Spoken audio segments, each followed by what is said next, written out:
ఇచ్చిన ఫిర్యాదు ఆధారంగా మేము ఇక్కడికి వచ్చి ఈ కేసు దర్యాప్తు చేయడం జరిగింది.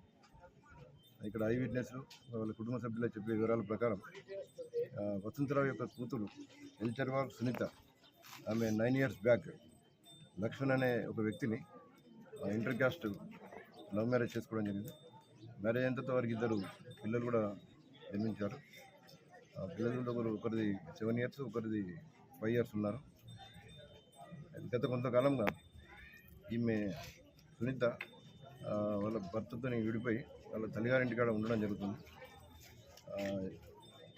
ఈమెపై కొద్దిగా అతడు పెట్టుకున్న అనుమానం మూలంగా ఆమె ఈరోజు ఇంటికి వచ్చి బట్టలు తీసుకుపోవడానికి వచ్చినప్పుడు ఆమె యొక్క గొంతుపై ఒక 2-3 times కత్తితో పొడిచి చంపడం జరిగింది. తర్వాత తను కూడా అదే కత్తితో గొంతుపై పొడుచుకొని ఆత్మహత్యయత్నం కూడా చేయడం జరిగింది. వెంటనే మా JNS CI Sainath, JNS SI Purushottam వాళ్ళు ఇక్కడికి వచ్చి ఆ ఇంజూర్డ్ను కూడా వాళ్ళ భర్తను తీవ్ర గాయాలతో ఉన్నాడు, అతను కూడా అంబులెన్స్లో పంపడం జరిగింది. ఈ కేసు నమోదు చేసుకుని దర్యాప్తు జరుపుతున్నాం under section 302 IPC and SC/ST act.